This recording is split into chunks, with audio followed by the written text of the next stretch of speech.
أستغفر الله العظيم لي ولوالدي ولأصحاب الحقوق الواجبة علي ولجميع المسلمين والمسلمات والمؤمنين والمؤمنات الأحياء منهم والأموات.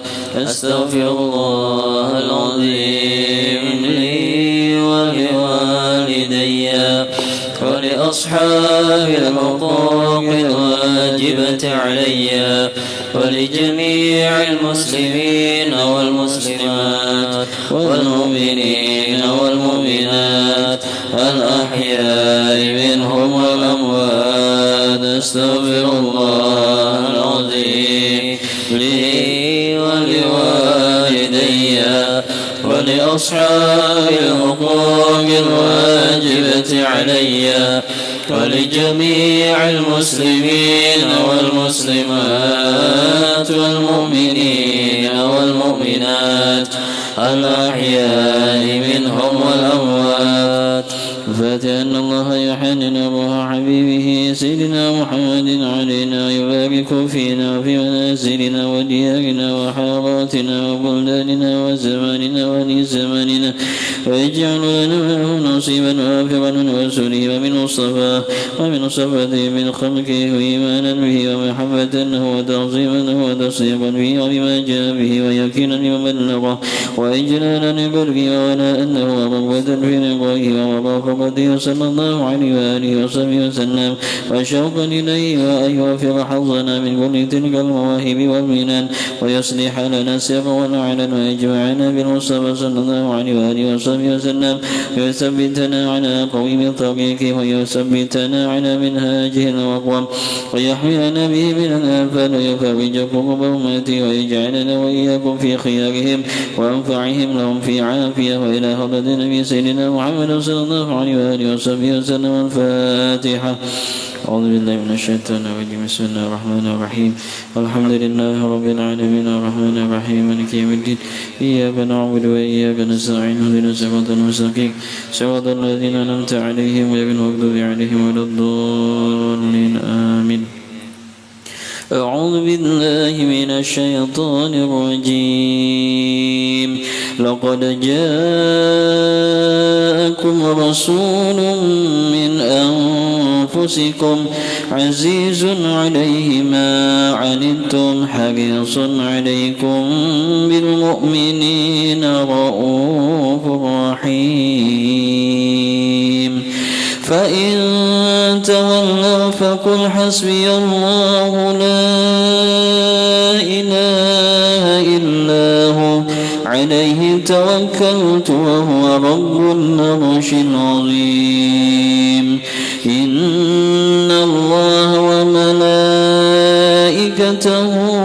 يصلون على النبي يا أيها الذين آمنوا صلوا عليه وسلموا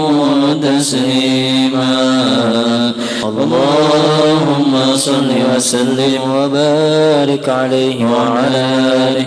بسم الله الرحمن الرحيم. بسم الله أفتتح الشراني بمولد نور أنوار الجمال محمد النبي رسول ربي حبيب الله رحمة ذي الجلال. فنحمده على نعم أتانا بها الهادي إلى سبل الكمال.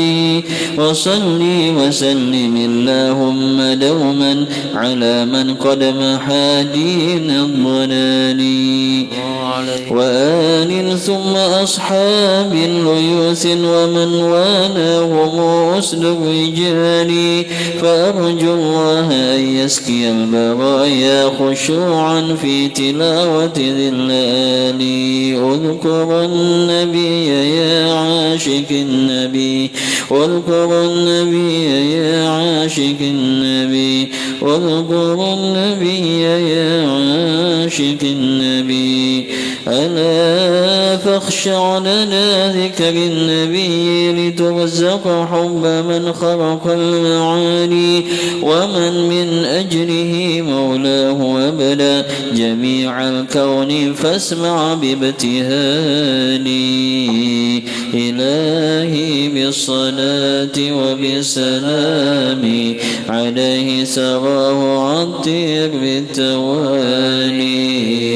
اللهم صل وسلم وبارك عليه وعلى آله. ألا أيا أهل المحبة في حبيبي تعالوا لاقتناص ظبام قولي. وهذا مولد سهل المعاني لذيذ عند مستمع وتالي. فسبحان الذي أبدى سناه من النور الإلهي الجمال.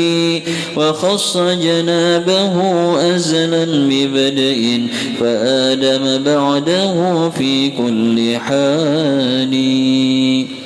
وحمل نبوة ورسالة في ملاك شفاعة يوم المآل. فأرسله برحمته إلينا وأسعدنا به مولى الموالي.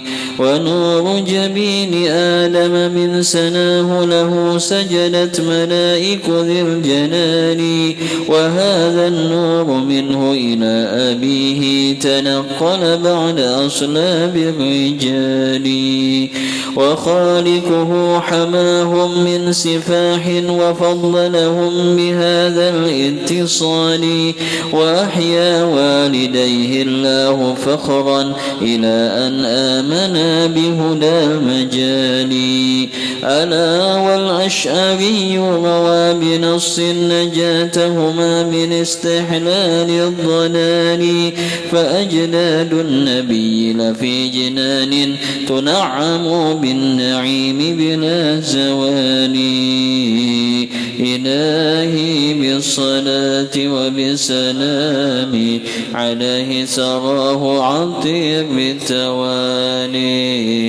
اللهم صل وسلم وبارك عليه وعلى يا رب صل على المختار من مضرين والأنبياء وجميع الرسل ما ذكروا.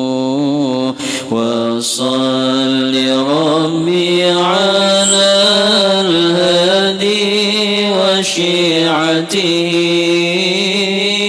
وصابه من لطائي الدين قد نشروا. وجاهدوا معه في الله واجتهدوا وهاجروا وله وقد نصروا. وبينوا الفرض والمسنون واعتصبوا واعتصموا بالله فانتصروا أزكى الصلاة وأنماها وأشرفها يعطر الكون يا ناشئ العطر معبوقة بعبيق المسك زاكية من طيبها رجل الرضوان ينتشر عند الحصى والثرى والرمل يتبعها نجم السماء ونبات الأرض والمدر وعند وزن مثاقيل الجبال كما يليه قطر جميع الماء والمطر وعندما حوت الأشجار من ورق وكل حرف غدا يتلى ويستطر والوحش والطير والأسماك مع نعمين يليهم الجن والأملاك والبشر والذر والنمل مع جمع الحبوب كذا والشعر والصوف والأرياش والوغر وما أحاط به العلم المحيط وما جرى به القلم المأمور والقدر وعد نعمائك التي مننت بها على خلائق كانوا ومدحشروا وعد مقداره السامي الذي شرفت به النبيون والأملاك وافتخروا عندما كان في الأكوان يا سندي وما يكون إلى أن تبعث صور في كل طرفة عين يضرفون بها أهل السماوات والأرضين أو يذروا ملء السماوات والأرضين مع جبلين والفرش والعرش والكرسي وما حسبوا ما أعدم الله موجودا وأوجد معلوما صلاة دواما ليس تنحسر تستغرق العدما جمع الدهور كما تحيط بالحد لا تبقي ولا تذر يتعوتها أن يا عظيم لها ولا لها أمد يقضى ويعتبر وعد أضعف ما قد مر من عدد معضي في أضعفه يا من له القدر كما تحب وترضى سيدي وكما أمرتنا أن نصلي أنت مقتدر مع السلام كما قد مر من عدد ربي وضاعفهما والفضل منتشر وكل ذلك مضروب بحقك في أنفاس خلقك إن قلوا وإن كسروا. اللهم صل وسلم وبارك عليه وعلى آله. اللهم صل وسلم وبارك عليه وعلى آله. نسبته إلى عدنان قالوا بصحتها فهاك على احتمال فأحمد نجل عبد الله نجل لشيبة عبد مطلب يوالي لهاشم بن عبد منافهم من قصي من كلاب في انتقالي وهذا نجل مرة نجل كعب وزبن لؤيهم أهل الفصال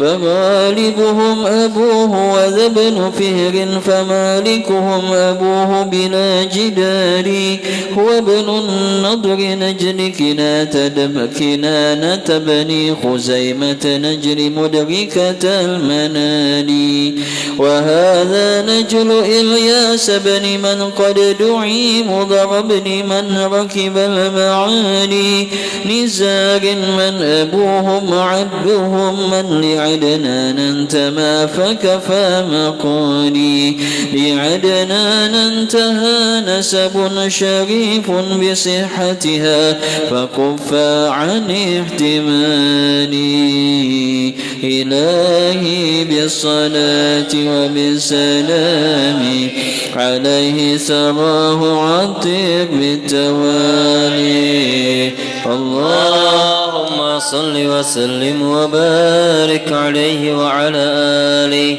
ولما أراد أن زهور طه حوت نجواه آمنة النوادي تباشرت الخلائق في الوجود بحمل حبيبه الصافي الخمالي فبشرت الملائك ذات حمل بخير المرسلين ذكى الجمال وفي الخضراء والغبراء نادت جميع الكائنات على امتثالي.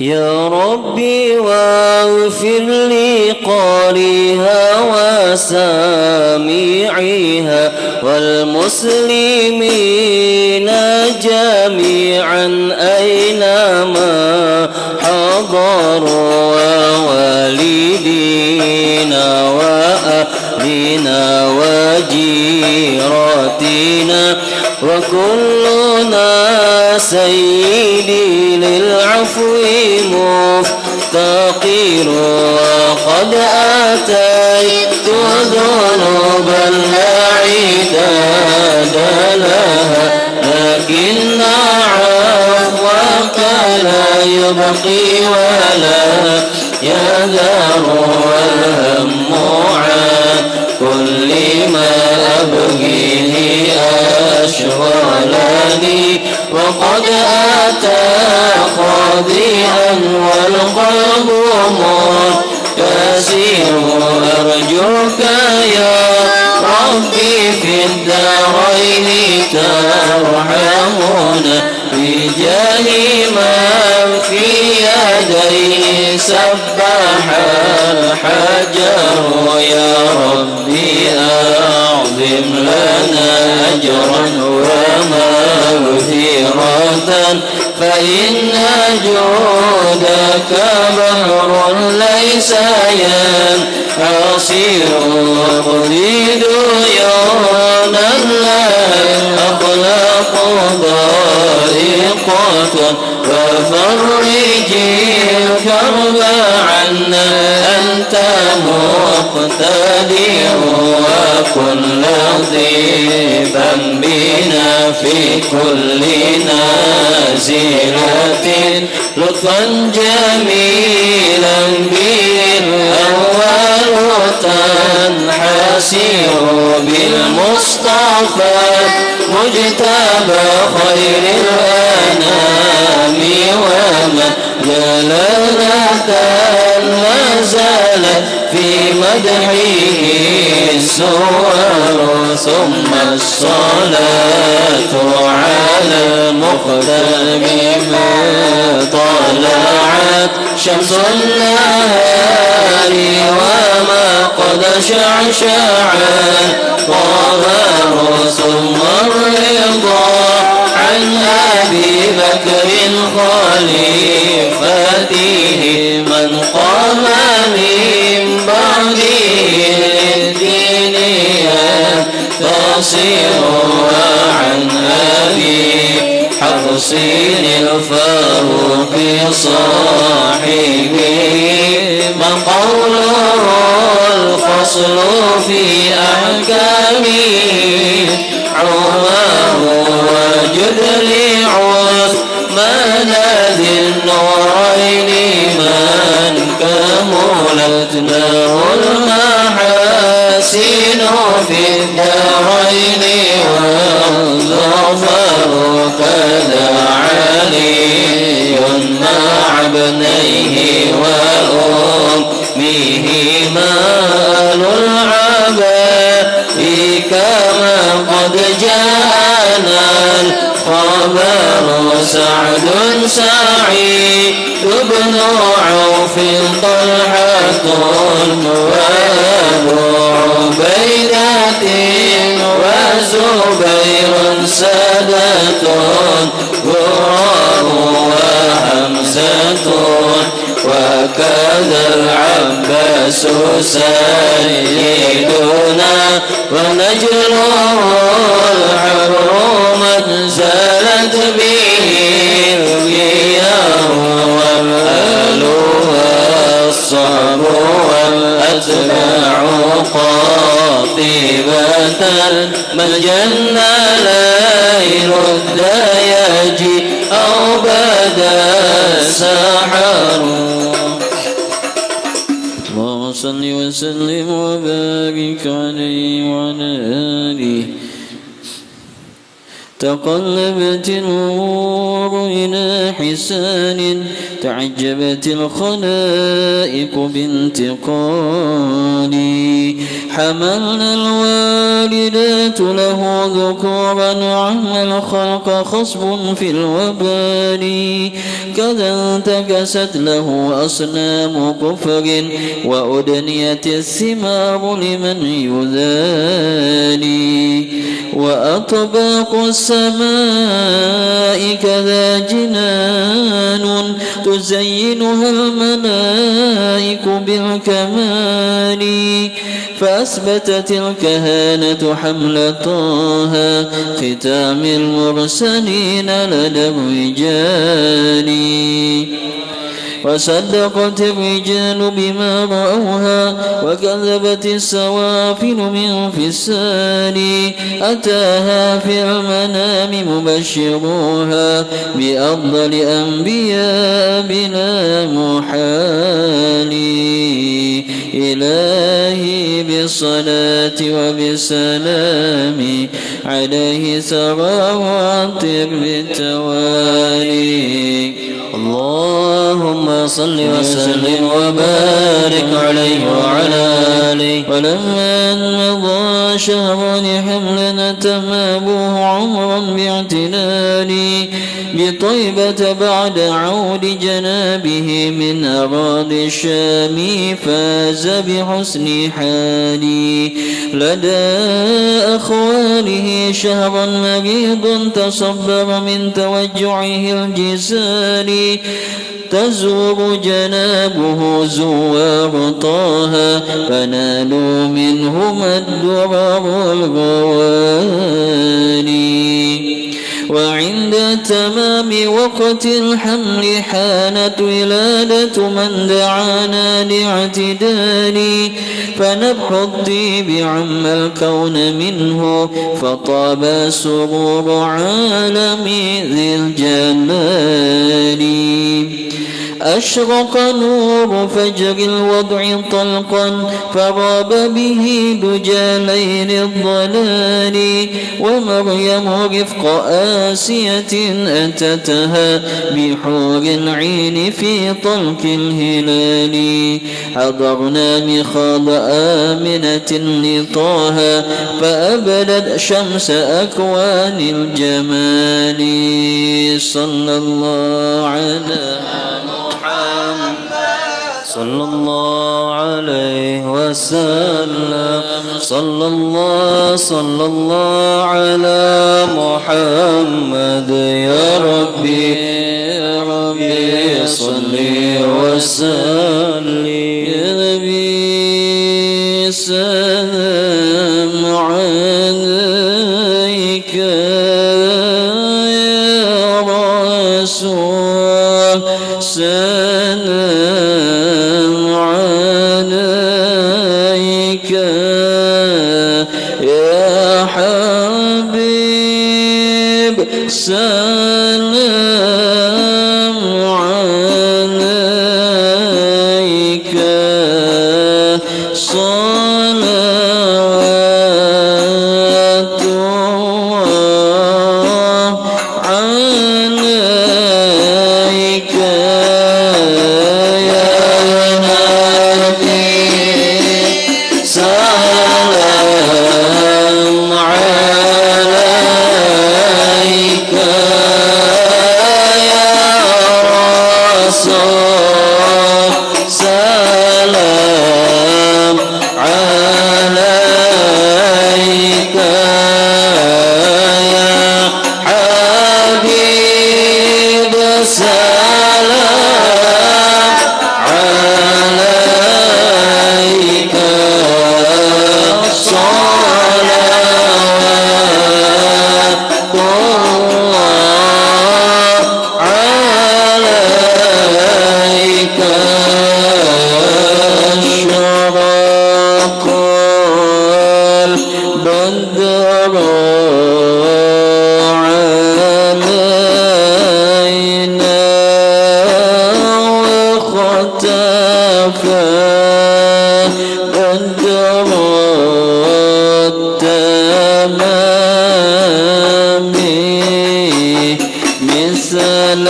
حسن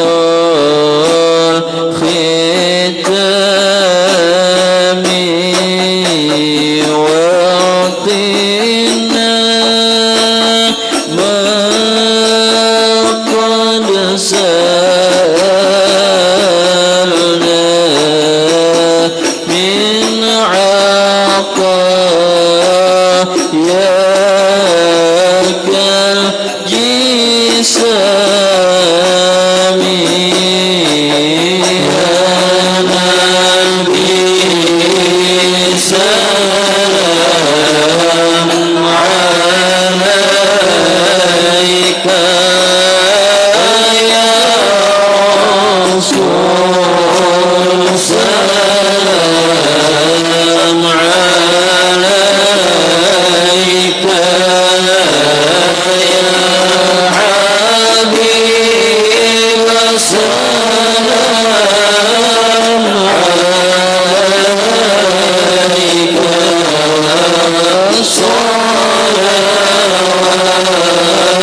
صلوات الله عليك كريم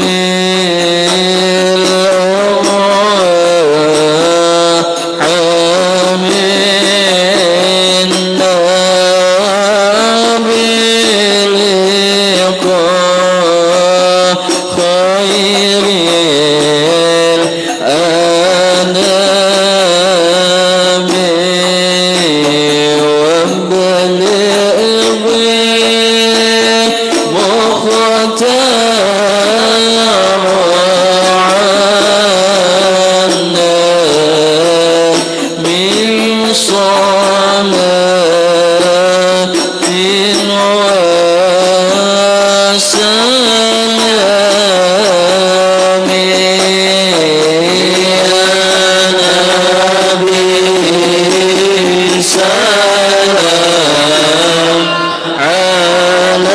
عليك يا رسول سلام عليك يا حبيب سلام عليك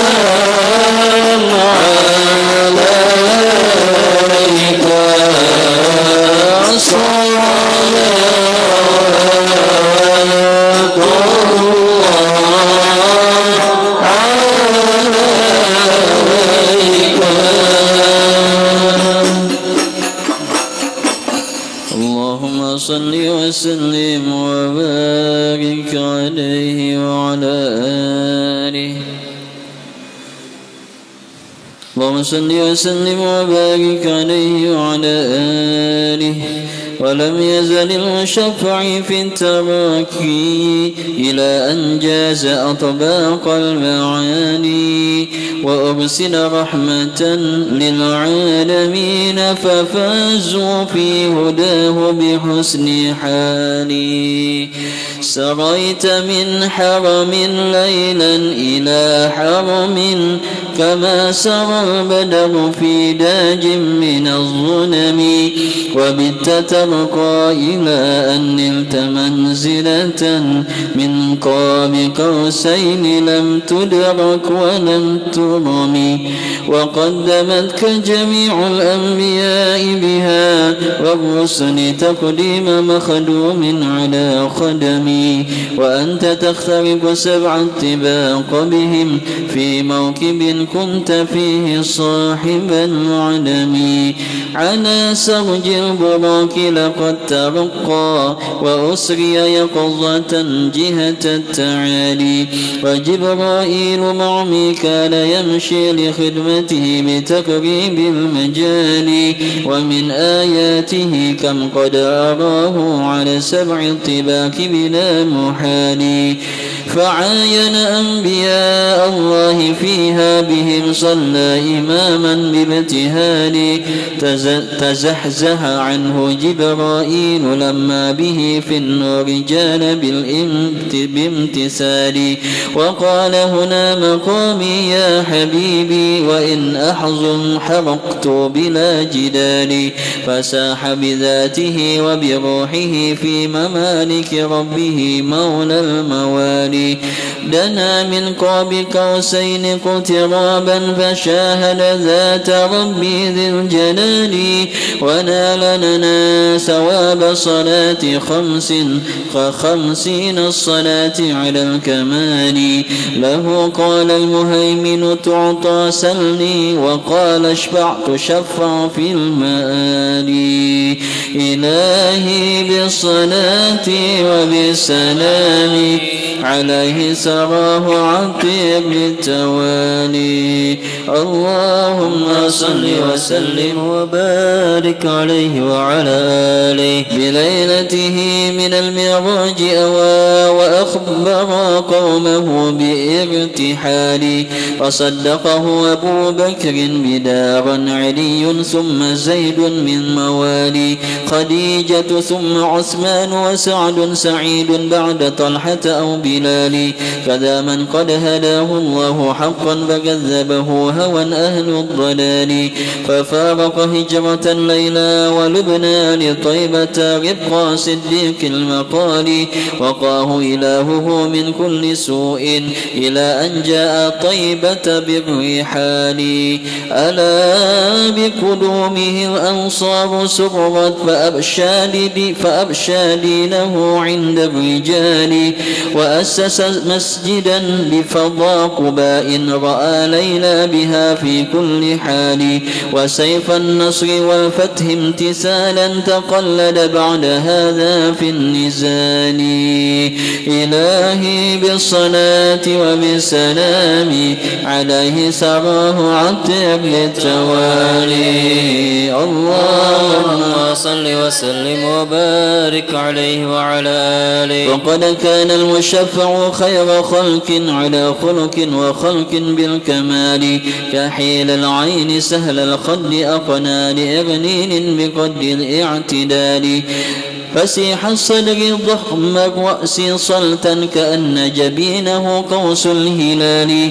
أزج الحاجبين مليح ثبر بأسنان مفلجة اللآلي وورد خدوده يزهو بخمر ولحيته حكت سود الليالي وبست كفه رحب كراه أبيض لونه دعج النبال بمشيته تذلل غسلبان لرقته النسيب غدا يغالي وفاز مصافحوه بنفح مسك وخمرة عنبر في كل حال ويخصف نعله والثوب يغفو ويحلب شاته بين الرجال ويخدم أهله بأرق لطف ويقبل عذر أصحاب وآل ويسبه عن عدال الله يرضى ويغضب للمهيمن ذي الجلال وللشرفاء والفضلاء يسري وللفقراء يخدم أو يصاني يمازح أهله بالحق عدلا وينسحهم بلطف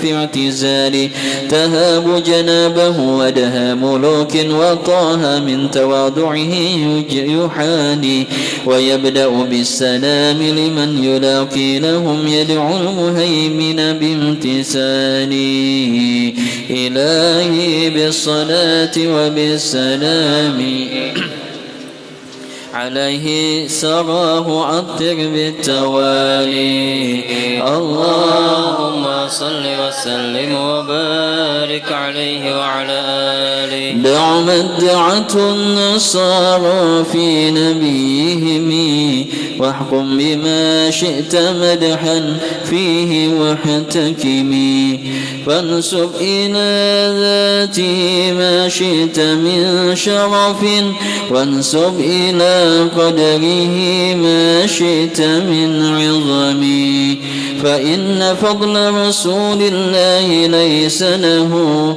حد فيغب عنه ناطق بفمي أيا شمس الوجود وأصل خلق بماذا عن علاك يفي مقالي وقد مدحتك أي الكتب تقرا وألسنة الخلائق بالكمال وأبعد مليه رب العرش مدح كفى بالقرب فخر في العالي وقد دست البساط فسيح عرش بموقف جبرائيل عن التعالي علوت جسوم هيولا كيان للقيا الله ربك ذي الجلال فلا لفظ ولا معنى يرقي مديحك حد فضلك باشتمال خلقت مبرأ من كل عيب علوت مبجلا في كل حال عليك صلاة ربك ما استدارت سماوات بأفلاك الرئال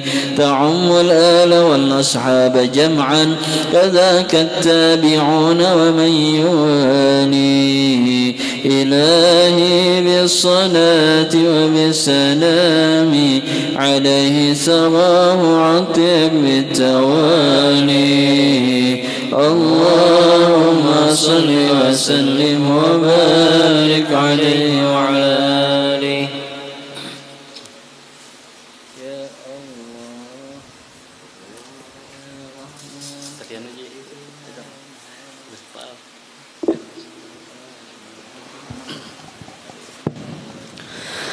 يا الله يا رحمن جد لنا بالأمان بالولي قطب الأكوان الحبيب السمان يا الله يا رحمن جد لنا بالأمان بالولي قطب الأكوان الحبيب السمان أنزاد شوق المعنى لغزال المعنى وشهود المعنى في جميع الأكوان يا الله يا رحمن جد لنا بالأمان بالولي قطب الأكوان الحبيب السمان حسن بدر فائق كم سبا من عاشق بجمال رائق ومحيا فتان يا الله يا رحمن جد لنا بالأمان بالولي قطب الأكوان الحبيب السمان زاد شوق المعنى لغزال المعنى وشهود المعنى في جميع الأكوان يا الله يا رحمن جد لنا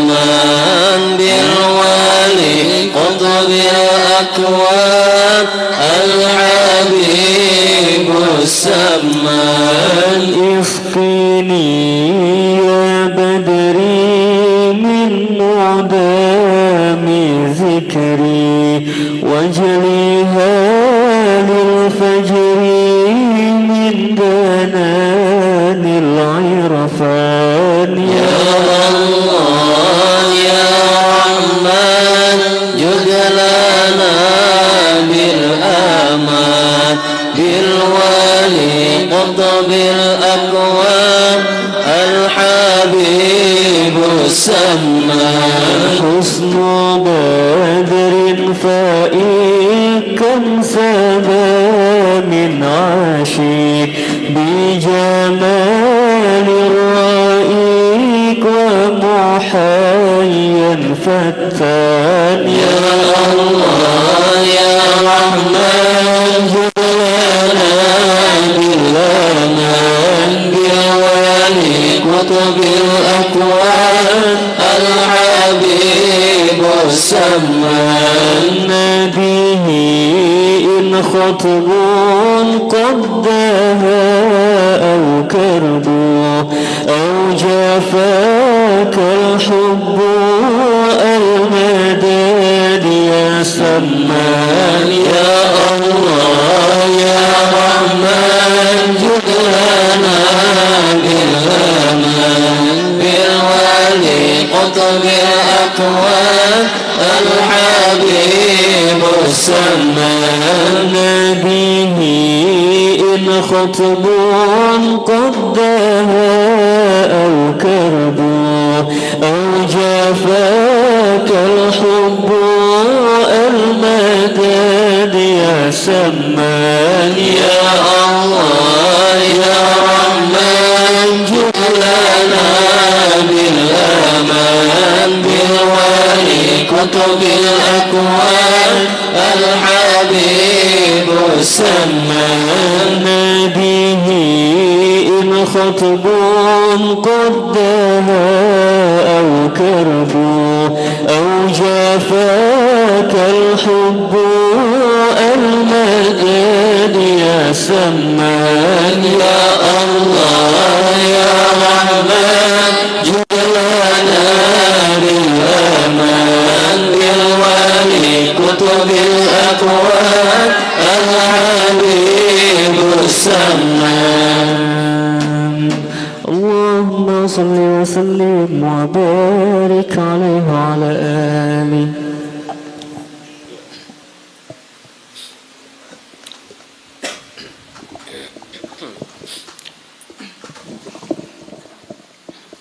بسم الله الرحمن الرحيم الحمد لله رب العالمين اللهم صل وسلم على سيدنا محمد وعلى آله وصحبه أجمعين تم مولده الكريم صلى الله عليه وسلم وعلى آله وصحبه أجمعين جعلنا الله وإياكم ممن يستوجب شفاعته ويرجو من الله رفعته ورحمته والحمد لله رب العالمين.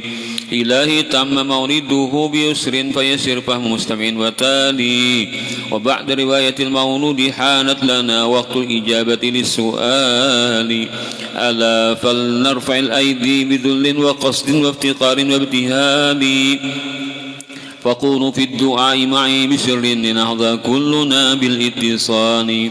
يا رحمن بالمختار ندعو جنابك فاستجب نجوى المقال ويا فتاه وفقنا لخير على كل الأمور في الاعتدال. ويا وهاب جد للكل فضلا وإنسانا على أوفى الكمال ويا قيوم النبي صرف نفس عن الشهوات وانذر كل حال ويا تواب تب علينا ويا تواب حلما تب علينا من العصيان واهد عن الضلال.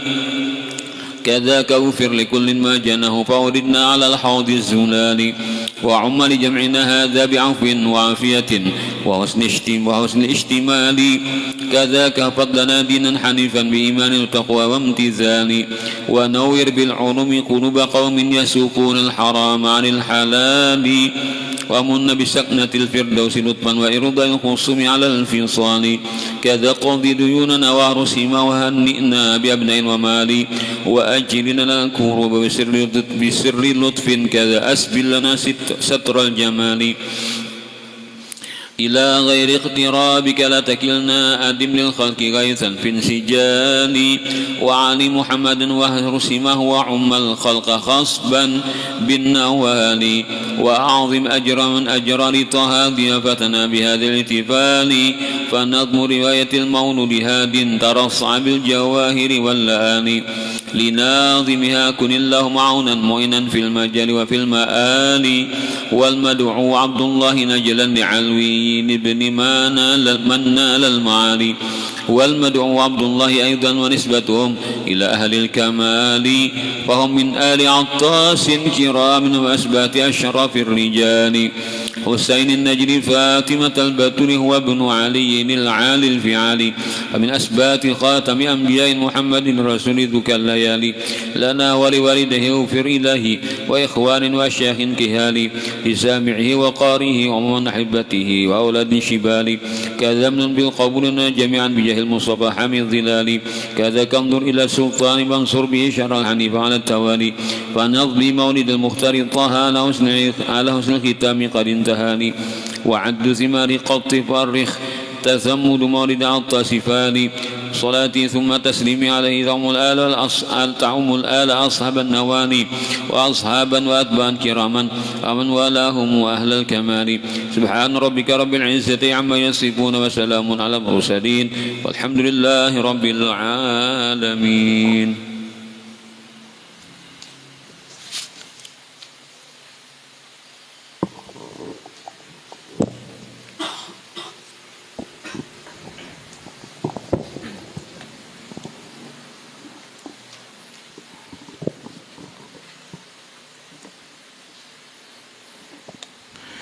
Bismillahirrahmanirrahim. Assalamualaikum ya Rasulullah.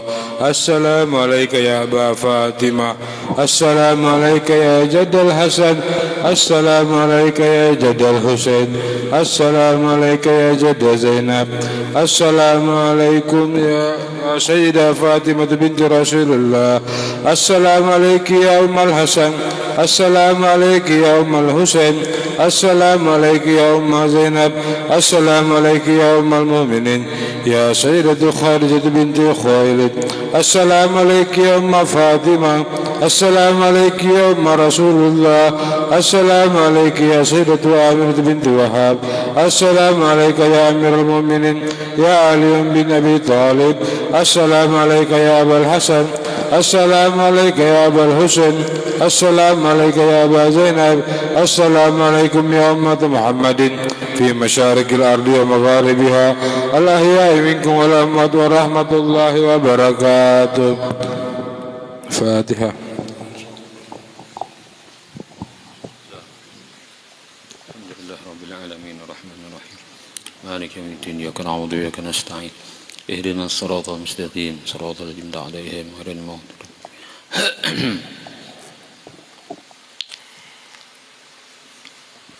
الحمد لله الذي سبقت رحمته غضبه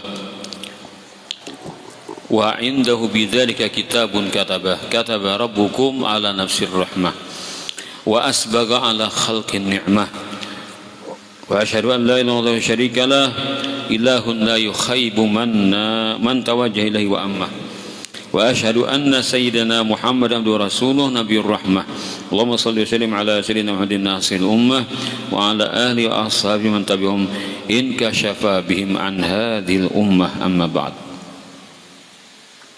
Kemudian lanjutkan kajian fikih pasal diharamkan salat yang tidak ada baginya suatu sebab yang terdahulu dan sebab yang menyertai pada 5 waktu.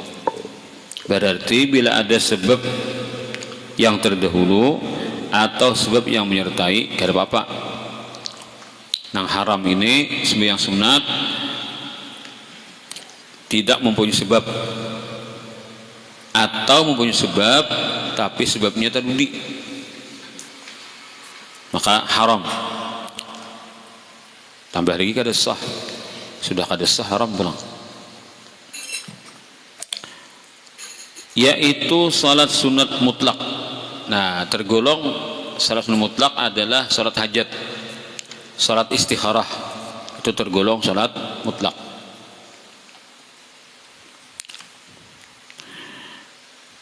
Atau ada sebab tapi terkemudian darinya, seperti istikharah.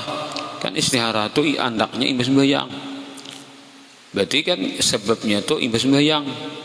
Kita hendak berdoa minta petunjuk Allah Ta'ala lalu istikharah, nah andaknya doa itu imbas sembahyang, berarti sebabnya terdudi. Kenapa kita sembahyang?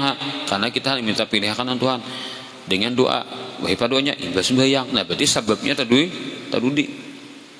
Sebabnya nang sembahyang 2 rakaat itu terdudi, nah maka haram menggawe sembahyang waktu itu.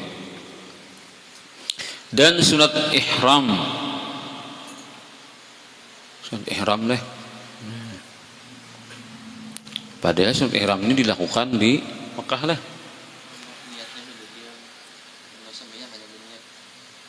Oh iya, lain tawaf lain. Ya aku sunat tawaf tadi. Nah berarti kan ya deh ya. Sunat ihram itu kan imbah sembahyangnya berniat ihram. Nah berarti sudah dijawabnya lah. Iya, wujud ihram ini kan menggawinya di luar Mekah. Menggawinya di luar Mekah, di tanah halal. Tanah kan paling barak. Kalau di Mekah itu kan ada waktu haram. Di Mekahnya ada waktu haram bebas saja yang hendak. Nah kalaunya ihram ini kan manggawinya di luar pada Mekah. Nah itu jadi apa?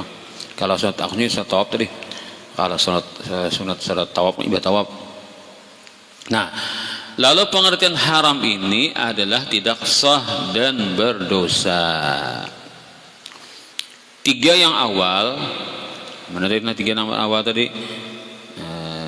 Sunat mutlak, istikharah dan ihram lah. Oke. Ini enggak. 3 yang awal gitu. 3 yang awal adalah berhubung dengan waktu. Berhubung dengan waktu. Sunat mutlak, sebab yang terkemudian, istikharah dan ihram lah.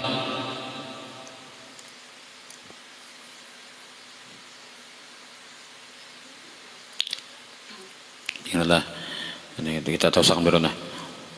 Ini jika di bahasa Arabnya kalau mencari dengan perbuatan udah. Tidak sah. 3 yang awal adalah berhubung dengan waktu.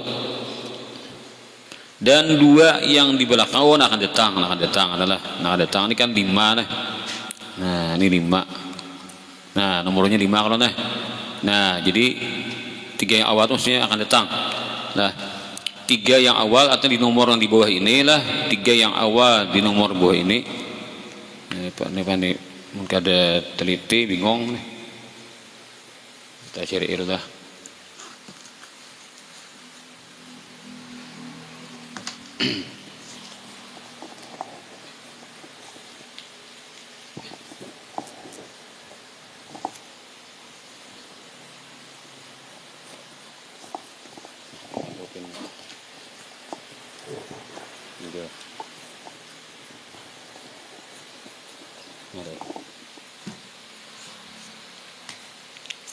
Nah, 3 yang awal maksudnya di nomor di bawah.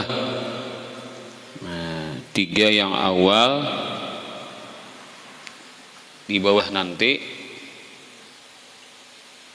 di bawah ini kah? Nah, 3 yang awal di bawah ini berhubung dengan waktu. Terbit matahari, istiwa, kemudian tenggelam matahari. Nah kan itu waktu kan yang dipatoknya hingga jadi haram. Kemudian dan 2 yang di belakang berhubung dengan perbuatan apa? Imbah manggawi subuh, imbah manggawi asar. Nah kan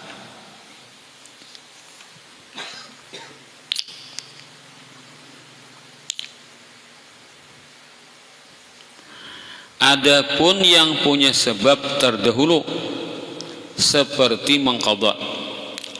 Kayak apa mengqadha itu? Misalkan ikam mahir sembahyang duha tiap hari walaupun 2 rakaat. Sekalinya kan ingat sembahyang duha hari itu kesibukan. Bacangan batang hari nama mengqadha nih, ajar ada orang juhur aja. Batang hari barang aku mengqadha salat duha. Boleh ya? Kan amalan baik dah. Sakanya imbah tang hari kan ingat pulang, ada pulang kesibukan apa-apa kah? Pas imbah asar hanya ingat, nah maka boleh imbah asar. Padahal jika ikam ingat waktu imbah juhur toh, ikam berniat imbah asar yang ada boleh ikam merencanakan mandak imbah asar. Tapi ketika imbah asar hanya ingat, spontan ingat imbah asar, ikam mengqadha duha imbah asar, kada ikam berencana dulu, boleh. Atau ba'diyah juhur. Qabliyah juhur, ba'diyah juhur, di keadaan imbasar nyaka ingatan, maka amalan ini rutin, boleh. Nah, itu kada ada rencana, itu maksudnya mengqadha. Nah, mengqadha. atau mengqadha salat fardu kan. Nah, zuhur kalaluan eta kan imbah asar. Nah, maka imbah asar mengqadha zuhur. Ingat imbah asar, ingat pada zuhur belum. Nah, mengqadha boleh. Nazar. Nah, menggawi nazar lah. Boleh imbah asar lah. Karena nazar itu ada hulu sebabnya kan. Ada nazar itu kan, misalnya kan nazarnya itu nazar mu'allaq. Artinya kan bila terjadi ini aku sembahyang sunat 2 rakaat. Nah, maka ketika terjadi yang dinazarkan itu lalu imbah asarnya menggawi nazar itu boleh. Cuma spontanitas lah, ada direncanakan. Tahiyat masjid, nah tahiyat masjid masuk ke masjid imbah asar. Nah, lalu menggawi. Atau di 5 waktu tadi kan, waktu matahari terbit, waktu matahari istiwa, waktu matahari tenggelam, waktu imbah menggawi subuh, imbah menggawi asar, masuk ke masjid, silahkan sembahyang tahiyat masjid. Sunat wudu ya juga. Nah, imbah asar waktu mahir deh bila imbah wudu nyunatnya. Nah, kayak Bilal kan amalan orang nih. Pasti imbah sembahyang subuh kantut. Nah, imbah wudu sembahyang pula sunat wudu. Deh. Kada di rumah ha. Nah, imbah asar kayak imbah subuh kah. Apa kita pas matahari di tengah istiwa tadi kan di pertengahan langit nih. Atau tenggelam matahari atau hanya terbit matahari atau awal terbit matahari sampai sunat wudu. Dan salat sunat tawaf. Nah, ya tadi.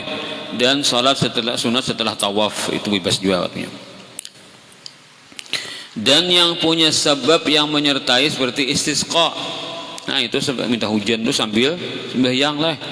Nah, minta hujan dan kusuf pas paratan gerhana waktu itu sembahyang. Nah, berarti sebab menyertai. Maka tidak diharamkan dan sah salatnya. Jadi bahasa subuh orang gerhana gawi, bahasa subuh gerhana sembahyang gerhana matahari. Gerhana bulan masih lah. Gerhana bulan masih deh. Belum terbit matahari, Bang. Nah, pokok setengah 6 gerhana bulan misalnya. Bayang gerhana matahari. Bayang gerhana bulan. Gerhana bulan. Nah, itu. Benar kan bulannya tak berdiam lah. Amun subuh atau imbas subuh tak dibandingkan tak gerhana bulannya cuma kan orang berhitung bahkan orang berhisap. Jadi kada waktu kada melihat kejadiannya tapi hitungannya ada kan.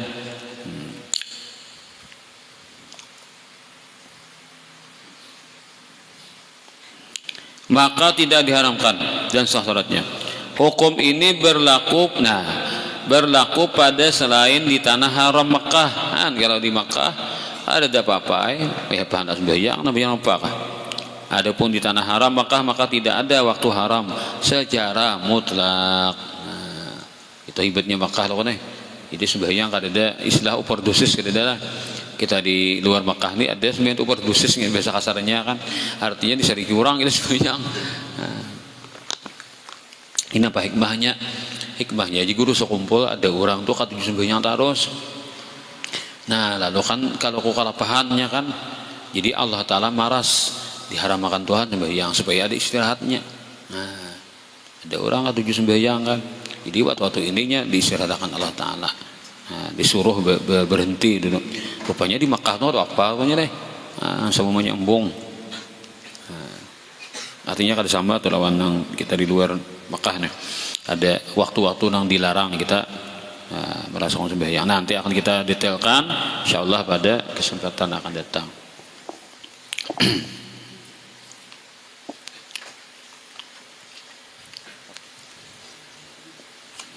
Kemudian Imam Al-Ghazali rahimahullah taala meneruskan daripada nasihat beliau kepada murid yang mengirim surat minta nasihat secara khusus itu ujar sidin wa makna tazkir an yadhkura al-abdu naral akhirah wa taqsira nafsihi fi khidmatil khaliq wa yatafakkara fi umrihil madhi alladhi afnahu fima la ya'ni. Dan pengertian memberikan peringatan. Jadi kan asalnya di sini mun kawah aja singkir-singkir kan, jangan menjadi penceramah. Ceramah itu kan tugasnya mengingatkan orang. Lalu mun kana jo pak kayak presiden. Nah, mun kana jo presiden berhati-hati ay, jangan terlalu lebay dalam menyampaikan ceramah itu. Apa salang baca cari bahan yang berlucu itu kan dicari benar tuh nah. Itu kata-kata kan yang pindah harap-harap tuh di Islam apa tuh menyiapakan, nah itu kan lebay jadinya. Ada orang yang harap tuh kan dasar alami, kada ada himat tuh timbul nah tuh ada apa kayak Habib Umar tuh kan jadi bila sekali ceramah bersajak tuh jadi entah. Nah tuh dengarkan dia ceramah Habib Umar tuh buka video baca ceramah nasi dakwah tuh nah. Dan Islam ajar kan lah itu jen. Bila apa aja memulai itu sidin, alhamdulillahnya tuh pasti tuh ujungnya tuh sama tuh. Jika ujungnya tuh huruf non terus. Nah, berubah kayak Mulhabsi itu nah. Nah itu tak kalau Mulhabsi itu kan tuh besajak ngarannya. Nah itu kan terjadi sudah orang kada apa berpikir tuh kada takalluf lagi. Ada ini kita hendak namanya mendapatkan itu lalu takalluf. Nah lalu kan itu ditangati. Nah, lalu pengertian memberikan peringatan atau berceramah itu, seseorang itu ingat terhadap neraka, ingat terhadap keteledoran dirinya dalam beribadah kepada Allah. Kemudian dia mengingat-ingat umurnya telah lewat, nanti telah dihabiskan sia-sia tanpa ada manfaatnya. Kemudian dia mengingat lagi nanti rintangan yang dihadapi. Apakah imannya selamat menghadapi kematian atau bagaimana? Bagaimana keadaannya pula nanti ketika dicabut rohnya oleh malaikat maut? Bagaimana keadaannya pula nanti dia dikubur menjadi mungkar dan nakir? Nah, maka dia harus menanamkan itu lebih dulu atas dirinya. Jadi seorang takutan dulu hanya mengutani orang itu kan. Kemudian pulang dia itu menjadikan keadaannya di hari akhirat nanti, apa-apa yang diceritakan tentang akhirat itu dia menyiapkan dirinya, mementingkan dirinya agar selamat. Kemudian dia pentingkan pikirannya lagi bagaimana nanti melewati sirat, jembatan itu selamat menuju ke surga, gugurkah ke jurang neraka bagaimana atau bagaimana. Nah terus menurut itu jadi ditanamkan di hati nak itu kan. Nah lalu inya kada mau apa jurang tu merasa sombong itu kan. Nah sehingga dia tidak santai-santai lah, tidak santai-santai pikirannya itu. Jadi kan munnya mengisahkan ini dan itu kadang seorang pang selamat orang nang kana kan kira itu pang. Bisa tang seorang khawatir juga kalau kana juga. Nah kayak itu kan. Paling kada kayak itu nang harat lagi itu si inya berdahulu asa inya berguna kana lalu inya menangis kan inya nang berdahulu apa nang takutan akhirnya orang nama nangan itu takutan ini juga. Nah itu nang harat tuh kayak itu pak inya seorang berdahulu takutan sehingga orang nama nangan tuh takutanan. Nah ini luar biasa lah Tuhan memberi manusia nak kayak itu kayak kisah Habib Abdul Qadir bin Ahmad As-Segab. Nah itu kan sesepuhnya Bani Alawiyin umur 100 tahun dulu nah. Nama sidin itu Habib Abdul Qadir itu kan diberi oleh Habib Ali Al-Habsyi. Jadi pernah pada suatu masa, suatu acara aja kumpulan para Habib nang dai ini kan ceramah nih. Begiliran aja ceramah. Habib pulang ceramah. Bilang lewas deh beberapa kali kan berapa jam seorang gitu. Sampai 4 jam deh. Nah, banyak orang itu kumpul nih. Nah, Habib nang ceramah nih mau benar alim. Nah, harap ceramah beritaan. Pas kan lagi dari sidin. Nah, jurang pian ceramah juga sidin panjang deh acaranya deh. Sen pulang kan, terus panjang ceramah pulang lah. Nah, aku sih baca doa aja sidin. Baca di sini baca doa kunut aja sidin. Mandarau nangisan orang. Nah, tapi orang alim balah nang terkumpul ini kan bukan orang alim. Banyak menyentuh benar doa kunut sidin tuh. Nah, bahasa doa kunut tuh kan kayak pakai menyentuh di perasaan nang para hadirin ini nangisan orang. Nah, itu hibatnya hati orang tuh. Berarti sidin berdahulu takutan, lalu orang lain terjangkit juga. Nah itu tak. Jadi kita tatamuran angka itu bila hati kita ni parawanan cepat kita terjengkit. Mun hati kita pindah nang karas sedikit lambat lah. Nah, kecuali hati orang tuh harus benar magnetnya kan bisa kita nang karas ni pun tak umpat larut juga kan. Nah, tuh orang-orang nak itu ada kan terkadang lah di mana-mana kah. Ada nang memang duduknya di pancaramah tapi jarang pada tamu. Jadi nah banyak tuh kadang orang-orang nama store kan orang yang biasa aja. Tapi perhatiannya nak itu. Jadi jangan apa ujar pesannya pesan apa kisah wali misterius jangan mencari wali di podium bahasanya tuh jangan mencari wali di podium artinya bila tamu orang harap cuma di pau belum tentu wali nah kayak itu bisa aja wali nang tukang nang mengaut sampah lo kan ubahan nang menjaga langgar tukang bahasa sapu kayak itu aja gawinnya pindah kurisaan putungan wali sananya. Nah itu ujar apa ujar wali misterius pana mama sani lah orang pemburu wali ada kisahnya di YouTube dah. Jadilah lentera jangan menjadi obor. Kenapa kalau obor itu kan nyarak benar orang memperapak kalau deh nyarak benar tapi memberi takutan.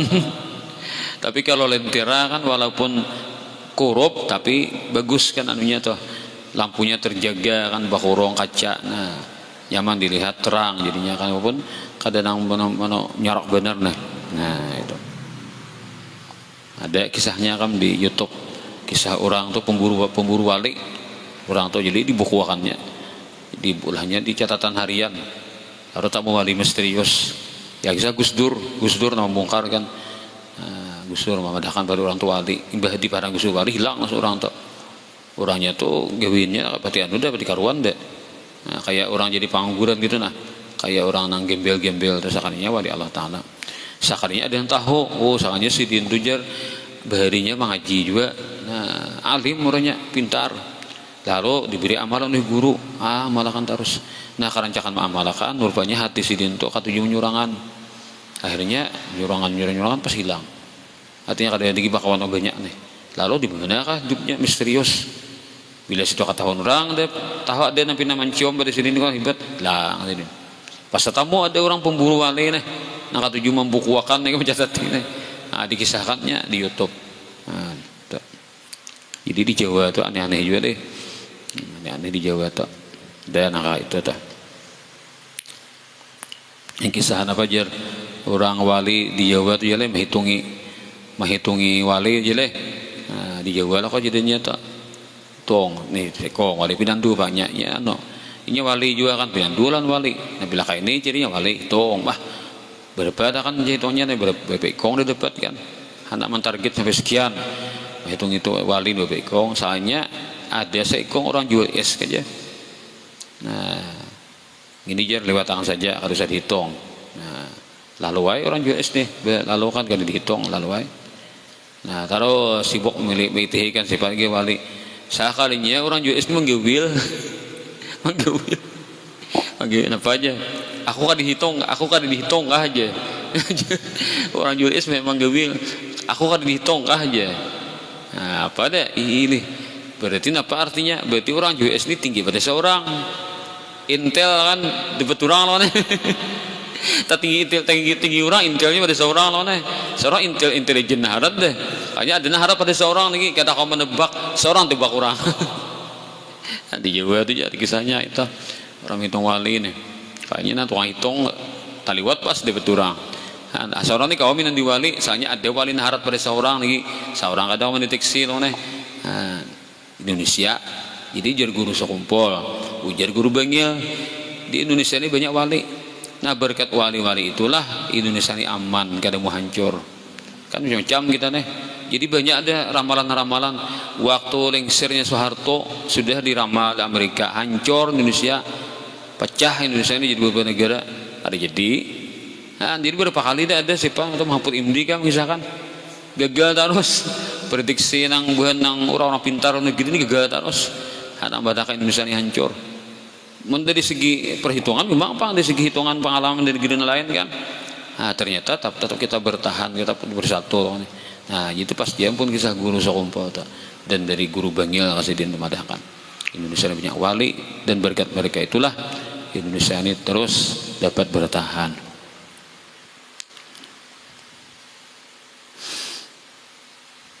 Walaula humu bainal anami laduk dikat jibalun wa ardun nirtika bil khati'ati. Jikalau bukan para wali-wali di antara manusia ini, pastilah akan dihancurkan gunung dan bumi ini karena kebanyakan dosa-dosa yang dilakukan.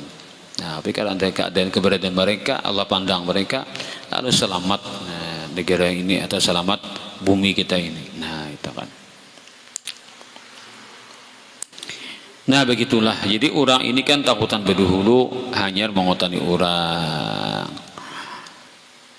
Nah, bila ujar si Imam Al-Ghazali kan, bila ini kan semua yang digambarkan ini terus menerus bergejolak pada diri seseorang, nah kemudian terus menerus itu bertahan dalam dirinya, itu dinamai tazkir. Jadi kita aja memahamlah bila mengingatkan orang lain kan, tazkir inilah mengingatkan orang lain atau memberi peringatan kepada orang lain. Asal kita loh kan sampaikan kan kisah neraka, sampaikan kisah bahaya dosa ini ke orang lain. Asal itu tazkir kada. Yang Ghazali nang tazkir tu seorang berdulu di sini. Seorang berdulu mengambil nasihat tu marah sapi terhadap apa-apa yang disampaikan oleh Al-Quran dan hadis Nabi itu. Nah, lalu di hati itu jujur tertanam dengan baik kan, dengan kuat terhunjam dalam hati. Lalu seorang terus menerus ketakutan Tuhan. Itu yang tazkirnya Ghazali. Jadi akhirnya kan secara otomatis ketika dia berbicara, maka yang ia bicarakan itu adalah letupan daripada hatinya tadi.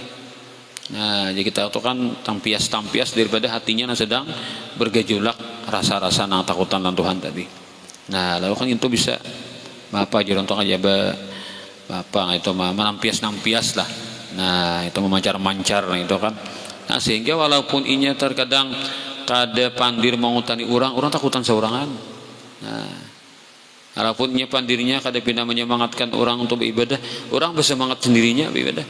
Nah, jadi apapun yang keluar dari mulutnya karena hatinya itu sudah bujur lawan yang ini kan, maka semuanya akan berisi. Semua ucapan-ucapannya akan berisi. Dia akan mengundang kepada orang-orang untuk mengikuti apa yang sedang bergejolak dalam pikirannya itu. Kemudian nanti akan kita teruskan bagaimana lagi Imam Ghazali mengupas tentang orang yang menjadi tadzkir tadi, orang menjadi mudzakir, orang menjadi penasihat atau penyampai ilmu agama tadi. Ya, inilah kita baca malam hari ini. Semoga ada manfaatnya bagi kita semuanya. Bagi Allah Ta'ala memberikan kita keselamatan, keafiatan, bagi untuk ibadat dan mengamalkan apa yang kita ketahui bersama dan mendapatkan ilmu yang manfaat dan bagi syafaatnya Rasulullah nanti di akhirat. Amin ya rabbal alamin. Al-Fatihah.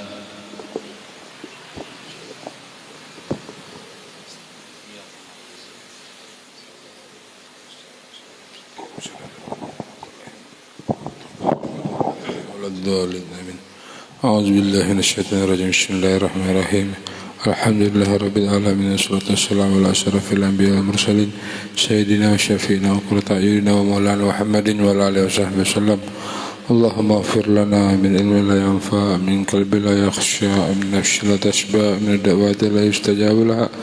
اللهم إنا نسألك علما نافعا ورزقا واسعا حلالا طيبا ومباركا وعملا متقبلا. اللهم إنا نسألك سلامة في الدين وعافية في الجسد وجرة في العلم وبركة في الرزق وتوبة قبل الموت ورحمة عند الموت ومغفرة بعد الموت. اللهم حبنا لنا في سكرة الموت والنجاة من النار والعفو عند الحساب برحمتك يا أرحم الراحمين، بشفاعتك يا رسول الله، بكرامتك يا ولي الله. ربنا تقبل منا إنك أنت السميع العليم وتب علينا إنك أنت التواب الرحيم. ربنا آتنا في الدنيا حسنة وفي الآخرة حسنة وقنا عذاب النار. صلى الله على سيدنا محمد النبي الأمي وعلى آله وصحبه وسلم. فضل سبحان ربك رب العزة عما يصفون وسلام على المرسلين والحمد لله رب العالمين. يا ربي بالمصطفى قاصدا